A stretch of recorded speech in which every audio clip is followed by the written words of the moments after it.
parabola. From grade 10, right, the format that you were taught is just y is equal to ax squared plus q. Am I correct?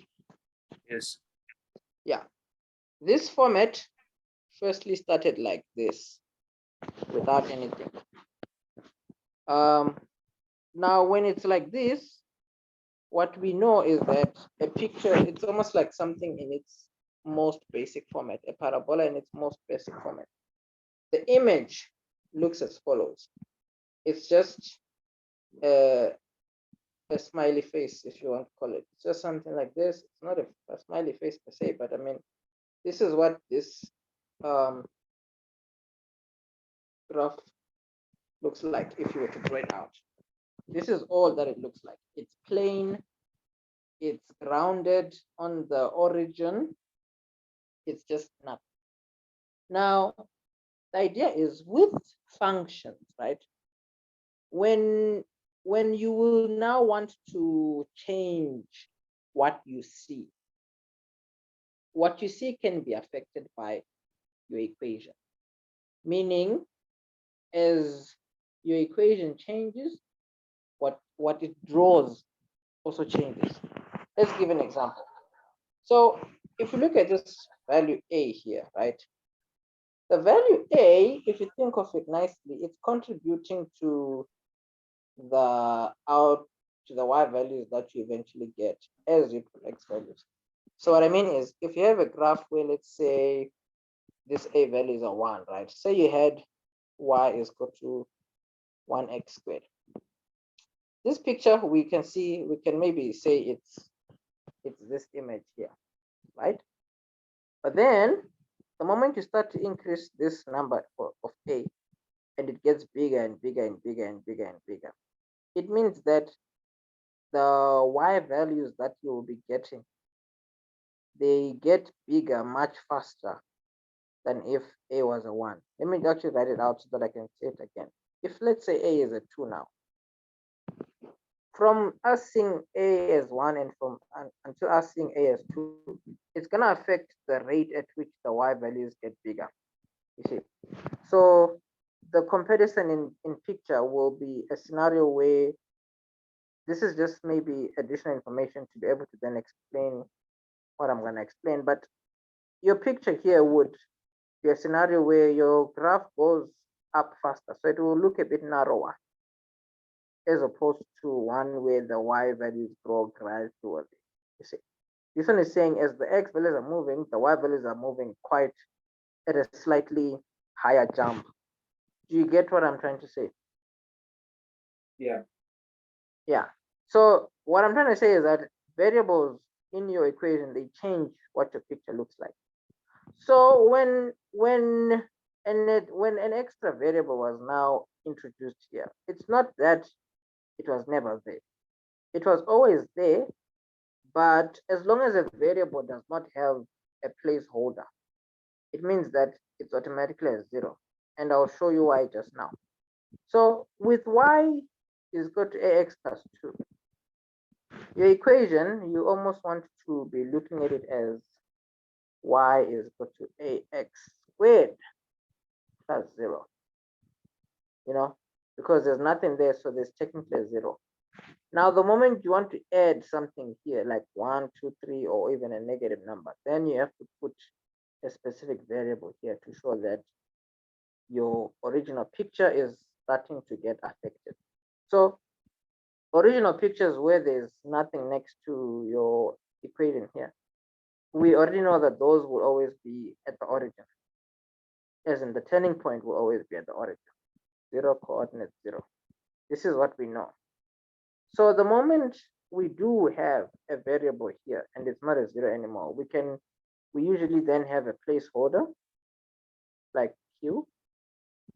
And this is what tells us that our graph is coming from something where the turning point is a 0, and our graph is going to be moved upwards or downwards. So this here tells us that we have a vertical shift, you see. Let's say here vertical shift. You see, it means that the graph was moved is going to be moved up or down. Obviously, when you do calculations, you could calculate and maybe get this as 0, but that's rare. But my point is, Q here tells you that the graph has been moved up or down. So if Q is at 3, it means this image was moved 3 units up. If Q was a 4, it means it was moved 4 units up. If it's a negative, it means it's moved downwards, you see. So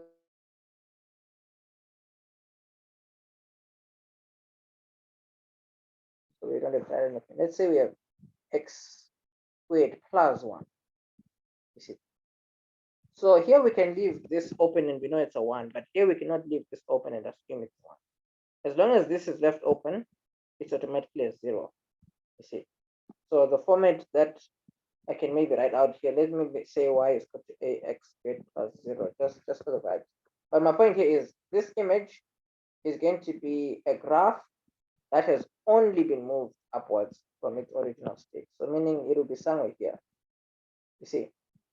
Yeah. And if you look at the logic behind it, the turning point has only been affected on the y side because the x value still nothing has happened, but then the y value is now a positive 1. The reason why we know that the x value has not been affected is because the only thing that has been affected in the equation is this, and this affects the movement from top to bottom.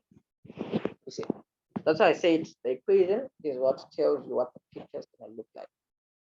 So if a specific part on the equation changes, it only affects a specific part on the picture. So this changed, so it only affects your graph being moved up. That's how the turning point here changes, because it's only been moved up once. So obviously the turning point is going to change. It's going to go one value higher, the y value of the turning point. Furthermore, the new format that you now learned, instead of just moving it upwards, your graph can also now move left or right. So your graph this year, they showed you that it can also have a horizontal shift, which is where another variable came in. So your format now has a x in brackets, and then directly next to x here, they put an actual placeholder. So here they put like a p minus p squared, and then here you have the q. So if you look, the difference between this format and this format is that directly next to x, initially here, remember, if they are not writing out anything, it means that it's not there. So it's just a 0. So here you can almost think of it as the format looks like this. You see, that's how the format looks like if there's no placeholder. It's automatically a 0 here. So the moment we put a placeholder here, we are trying to say the number there is not a 0. You see, and this number here is a horizontal shift, horizontal. Let's say here horizontal shift. It's a horizontal shift. So we said if the equation changes, it means the picture gets affected. So the moment your equation is in this format, it means that your turning point is obviously now different, because we saw that as you move it up or down, the y value of the turning point is affected. Obviously, it then just means as you move it to the left or to the right, the x value of the turning point is the one that's going to get affected. So if we maybe say y is equal to, let's just put this maybe as a 2 now, x, I put a negative deliberately. And before I carry on writing this equation, let me explain why here the standard form is a negative. So if you look at the q, here we put a plus. And that's how the math goes. The plus is there where q is. This allows you to be able to say that if your q, if the number here is a positive number, right? We say it here, vertical shift, right? Let's say if q is positive, right, then you're moving up. If q is negative, then you're moving down. You see. However, with p, you want to think in opposite, because normally we always assume that if it's a plus, something is going to the right. If it's a minus, something is going to the left. But with P, it's just the opposite. So just always think that with P, think opposite. It just means that if P is a positive, right, is a positive number. Positive number. If P is a positive number, then it means you're moving to the left. If P is negative, then it means you're moving to the right. You see, that's what the logic is behind this P value and why there's a negative there. And that's how the math works when you think of an equation and the picture it goes. So here, if I have, say, in my equation here that I was writing it out, if I now have here, let's say a minus 1, right? And then the whole thing squared, and let's say minus 3. This picture, what I need to know is that firstly, my Cartesian plane, this is the Cartesian plane, right? You can even almost think of it from like a standard setup. Initially, we know everything starts like this. If it's just y is equal to ax squared, it's just everything is going to start at the origin. The moment you start moving it up or down, left or right, the turning point is what you try and focus on, because that's the thing that you can almost like grab and move it around and then draw your picture. So this is telling me that the turning point was moved 3 units to the bottom, and then it was moved 1 unit to the right. Let me just label that here, and then we can just say it again. When you draw a picture based on an equation, especially if it's a parabola, this is what helps you to know where to start. Always start by drawing at your turning point, because if you can know where your turning point is, this will assist you with your shape. So, because that's what A does. See if we can remember from the basics. We already know that if A is a positive, it means that we have a smiling graph. If A is a negative, we know that it's a frowning graph. That we already know. But my point is, if you're gonna think of what this image looks like, you should just keep in mind you can draw your turning point first. So you can see your graph was moved 3 units to the left. So it was, 3 units downwards. So it's more like 1, 2, 3 units downwards. After it is moved 3 units downwards, it was moved 1 unit to the right. So let's say you're 3 units down.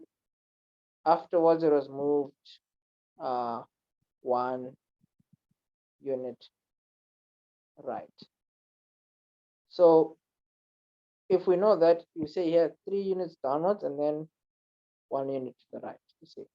So you can see that your turning point, it's gonna go 1, 2, 3 down, and then 1 to the right. So it's gonna be somewhere there. That's where your turning point is gonna be. And then this positive 2 is assisting you to see that your graph is just smiling. So you will go where your turning point is. You'll just draw one side of the parabola and the other side of your parabola. So this is what your picture looks like. And this turning point here will just be x value 1, y value -3. So what's important here is this, as I say, just think in opposite. If you see it's a negative number, it means your graph was moved to the right. If it's a positive number, it means that your graph was moved to the left. Do you see it? Yeah. Yeah, so that's what this format is useful for. This format gives you the turning point just by looking at the equation, because the equation, as you can see, this format tells you what is the turning point. And for P, you just have to be careful to always take the opposite. So this tells you the x value of the turning point, the opposite value, which is, if this is -1, the x value is a +1. This one says it as it is. If it's the -3 here, the x value of the turning point will automatically be a 3. So this goes back to the original format. The original format, it may not have a visible value next to x or a visible value after the x squared. It means those values are automatically zeros. You see, just like what I wrote over here. If there was nothing here, it's automatically a 0. If there was nothing directly next to x, it's automatically a 0. So that at the end of the day, the logic that this gives a turning point still stands, because if you think of a picture like the graph that was taught in the beginning when functions were introduced, the graph looks like this. And if you look at this graph nicely, the turning point is where the x values are 0, the y values are 0. Now, if you put those values according to this format, what you're going to find out is that your equation will just look like y is equal to a x minus 0 squared plus 0 squared, of which if you remove the zeros, since they're just zeros, you end up with a x squared. You see, the point I'm trying to make is when functions are introduced, I think they should just give you a format that looks like this one. And then they should just tell learners that P and Q is just the turning point from the get-go. And then they should just say that initially the turning point is just a 0, as in the y value, and then the x value is also initially just a 0. But I guess the way they teach it is what it is. My point is, this is what you call the standard form of a parabola. It's one of the standard forms of a parabola. Standard form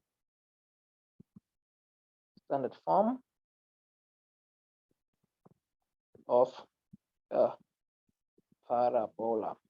You see, so most textbooks might call this, they call it the completed square format. So something like completing the square. I think you guys have yet to touch on that unless you already have. Have you guys worked on completing the square? That's cool. We haven't yet. You have? No, we haven't. You haven't? Okay, yeah. So I think soon you will.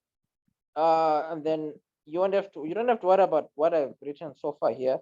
It's just, I might as well even leave it out because you don't have to worry about it. It's not like something where they'll ask you for like, what is this called, whatever. Because math, there are no definitions anyways that you ask. But this is just a standard form of a parabola, one of the standard forms of a parabola. And the way this standard form is so useful is that it at least gives you tangible information, just like how this gives you the x value of the turning point, and then this gives you the y value of the turning point, and then this gives you the shape. So this format has a lot of utility. It has a lot of, information, as opposed to the other format of a parabola. You see, the second format of a parabola is this one. Y is equal to ax squared plus bx plus c. This format is a bit boring because this format, the one thing that can be directly linked to a picture that is not, well, both of them, A tells the same thing. A here tells the shape, A here tells the shape. That's straightforward. Here, C gives the y-intercept. Y-intercept, you see. So me just writing this, you can see that this format is already outnumbered in terms of useful immediate, that is immediately seen from the equation. This one has 3 things that you can see immediately if the whole equation is given. This one only has 2 things that you can tell from the image. You see. I mean, of the image, just because if the format is given like this. So you can see 2 formats, they have their own places depending on what is asked. Most of them, depending on what is asked, you may usually only be able to, but the thing is, all parabolas, you're able to write them in one of these 2 formats, regardless of what they look like. You see, that's where what I said comes into play, completing the square. Completing the square is just a matter of going from this format to this format. You see, when you want to go from here to there, you complete. Let me actually just put it in a more rememberable manner. You see, so if you have an equation in one of these formats, let's just say you have, because normally the format that's going to be asked, or the format that you're going to learn, is the one where you go from this here to this, which kind of makes sense because you're going from a format that has 2 things to a format that has 3 things. So hello? Yeah, makes sense. Yeah. Yeah. So that's why it's usually the what they ask, because going backwards is a bit easier. And I'll show you now what I mean. So going from this format to this format, right? They call that process completing the square. You see, it's just going to be a scenario where you are given an equation that has a value A here, a value B there, and a value C there. And then they want you to write it in this format. So the value of A will obviously, if you would have done it correctly, the value of A will be the same number. And then obviously P and Q will just be the turning point. And you will then, depending on if you would have done your steps correctly, completing the square, you will normally always get your marks, because it's nothing crazy. So to go from one format to the other, then you just complete the square. If you wanted to maybe go from this format to this format, right? You don't have to worry about anything. You just multiply out your brackets. You see here, you make these two brackets, and then you just FOIL it. So here, what I can say is just multiply. What's the easiest way to put it? Because here, to go from here to a format like this, all you have to do is to just expand your brackets and multiply. You know, let's just say expand brackets. You see, yeah, you just have to expand your brackets. But then I feel like saying expand the brackets sounds a bit, it doesn't sound, you know, as repeatable as completing the square. But let's just say here, multiply out equation. Multiply out equation. You see, just multiply out the equation, meaning you would have 2. You see, this is a bracket squared. So it just means you just see out those 2 brackets, multiply them out, and then you'll end up with this. Completing the square is a totally different ballgame, which we may not necessarily showcase right now because it's not yet important. What I can showcase is this one to show how straightforward it is. If we had, let's say, let's take what we have here, right? This one that we made up.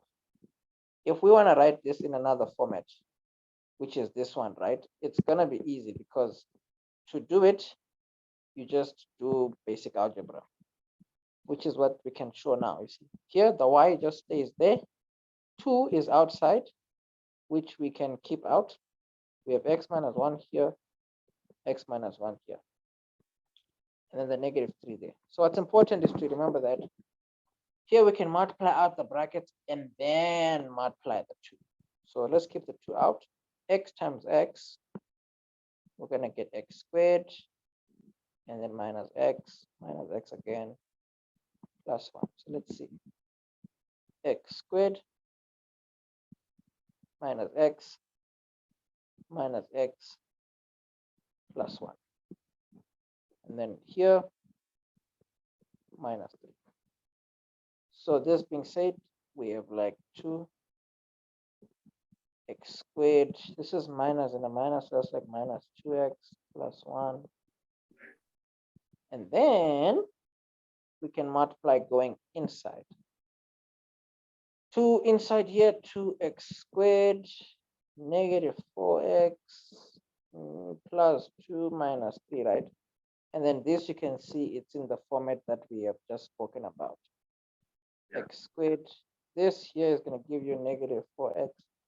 2 minus 3 going to give you minus 1.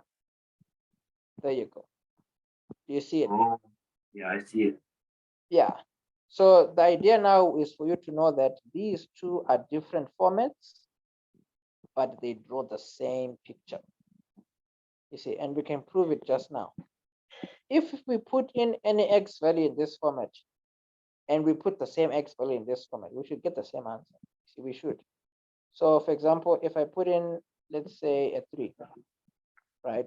Let's say we put a 3 in that equation. 3 minus 1 there, the whole thing squared, minus 3.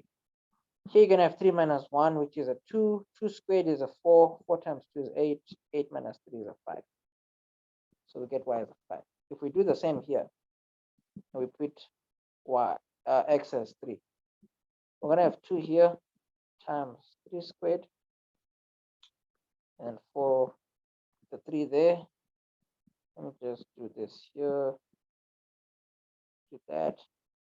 Here, then we have minus 1, minus 1. So with this being said, if you look at it, 3 squared is 9, right? Times 2 is 18. 4 times 3 is 12, minus 1. So here you're going to have 18 minus 13, which is also 5. You see? So 2 formats, same idea. They work with the same equation. The thing now would be, sometimes they will give you one format. They may require another. Sometimes they give you one format. They may just ask for another one. But it's not to say they both don't work the same. They do. If you want coordinates, you still can put y, you get x. If you want x-intercept, you can just still put y as 0 or vice versa. All things that are dealing with functions, they are just still remaining the same. Just because they have 2 different equations or 2 different formats, it doesn't change anything. And with the parabola, it's basically the one that has a main standard form that is different from another standard form.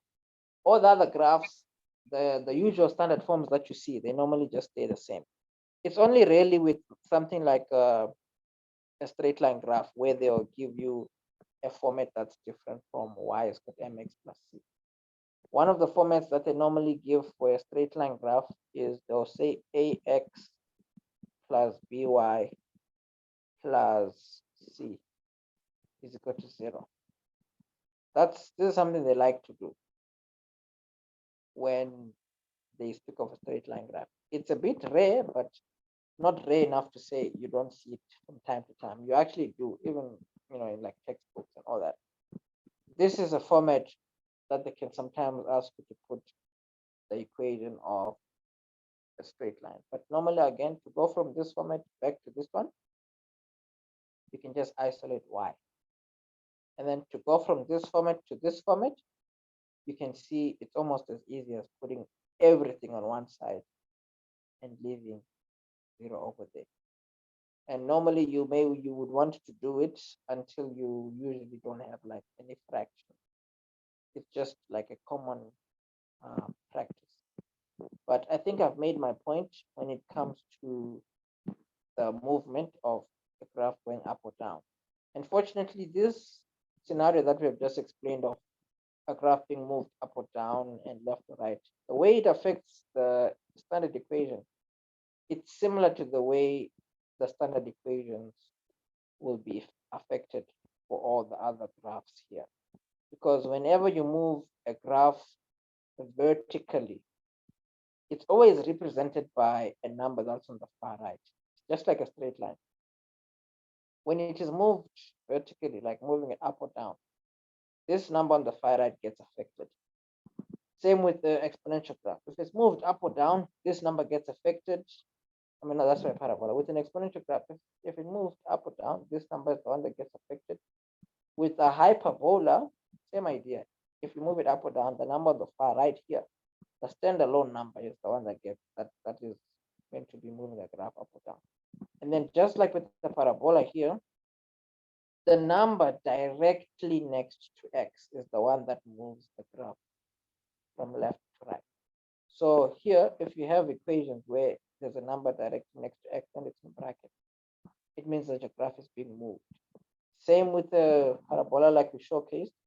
If you see a number here where x is next to it, then it means your graph is being moved. If you see a number in front of the x, that's not necessarily a big deal. The big deal is when it's, if you see a number in front of x, I mean, that one is not necessarily a big deal.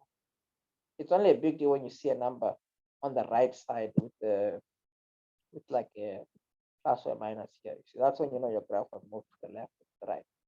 With the hyperbola, it's a bit more explicit because directly next to x, most of the time you'll see there's like a number, because from a standard form, your graph was moved a specific direction, left or right. That's why there's a visible number here.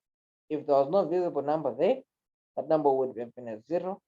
if there's no visible number here, that number is technically a 0. It will be trying to show you that you're starting at the simplest version of your graph before it starts moving around and growing and all that. Does that make sense? Makes sense. Great. So I think that answers your question on parabolas.